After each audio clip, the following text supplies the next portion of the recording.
নমস্কার বন্ধুরা, সবাই কেমন আছো? আশা করছি সবাই খুব ভালো আছো। সুরভি স্নিগ্ধা ব্লগে সবাইকে অনেক অনেক ওয়েলকাম আর অনেক ভালোবাসা জানিয়ে আজকে ব্লগটা শুরু করলাম। প্রথমেই দেখতে পেলে ব্রেকফাস্ট দেখালাম, তারপর আমাদের লাঞ্চে যা যা হয়েছিল সমস্ত কিছুই টুকটাক করে তোমাদেরকে দেখিয়ে দিলাম। এবার সবাই কমেন্ট করে বলো তো কি কি রান্না করেছিলাম আমি। যারা যারা বলতে পারবে তারা কিন্তু আমার থেকে একটা স্পেশাল গিফট পাবে।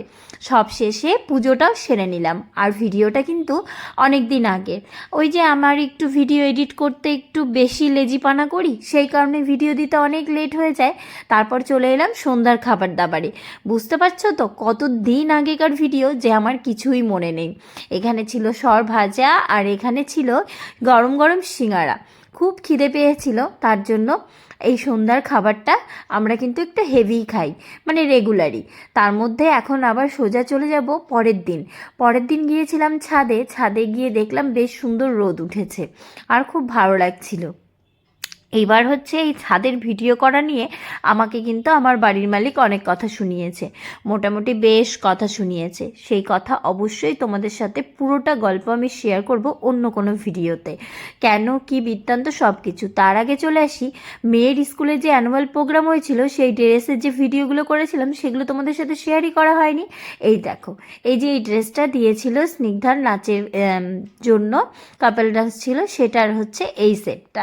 তো এই সেটটা প্রচণ্ড বড় হয়ে গেছিলো, আমি আবার চেঞ্জ করে দিয়েছিলাম। এখানে যদিও বা আমার সেই আগের ভয়েসগুলো আছে, আমি ভাবলাম দূর থাক, আমি আবার ভয়েস ওভারটা দিয়ে দিই। আর কি ভিডিও দেবো, কারণ অনেক দিনের ভিডিও তো এখন হচ্ছে গিয়ে সেই আগের কথাগুলো আর তোমাদের ভালো লাগবে না, সেই কারণে। এখানে দুটো কানের দিয়েছিল, কানের দুটো আবার আমি হারিয়ে ফেলেছিলাম। তারপর যখন ওর নাচের সময় হয়েছিল তখন ওর বান্ধবীর কানের নিয়ে ওকে পরিয়ে দিয়েছিলাম। এই করি আর কি। আর আমার মেয়ে আমার মাথায় ফুল দিয়ে দেবে, আমাকে চুলে মানে চুল পরিয়ে দেবে, ও নিজে পরবে না, কারণ ওর হেয়ার তো অনেক অনেক লং। ও কেন অন্য ফলস হেয়ার পরবে, এরকম একটা ব্যাপার। দেখো আমার মাথার মধ্যেই দিয়ে দিচ্ছে আর আমি নাচ করছি এক মেয়ে আর এক তু।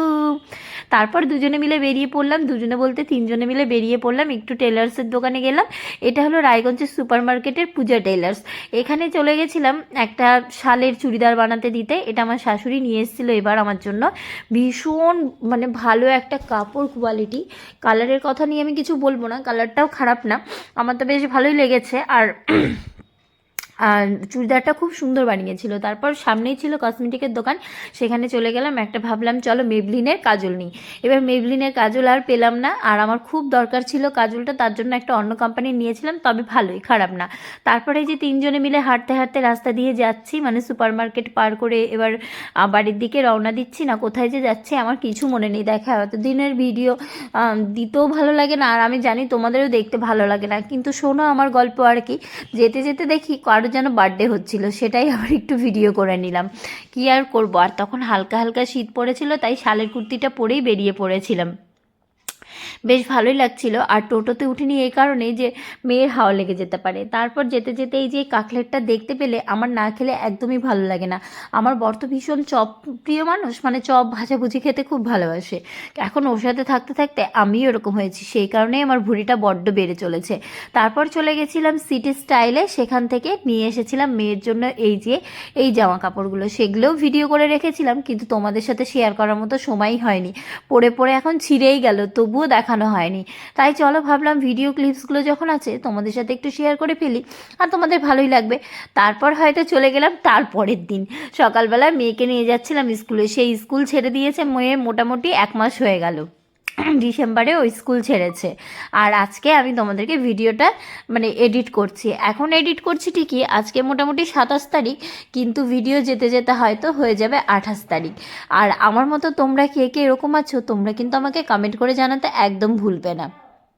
আর সবচেয়ে বড় কথা, আমি আছি আমার বাবার বাড়িতে, আর সেখানে আসলে আমার কুড়েমির দ্বিগুণ বেড়ে যায়। আমি জানি না কেন এতটা বেড়ে যায়, আমি যতই চেষ্টা করি না কেন একটু কম করব, কিন্তু হয় না, কি করব। যখন আমি রায়গঞ্জে থাকি তখন আমি ভাবি যখন আমি বাড়ি যাব, পাড়ায় পাড়ায় ঘুরবো, এর সঙ্গে দেখা করব, ওর সঙ্গে দেখা করব, ওখানে যাব, ওই রকম ভিডিও বানাবো, অনেক চিন্তা ভাবনা নিয়ে বাড়িতে আসি।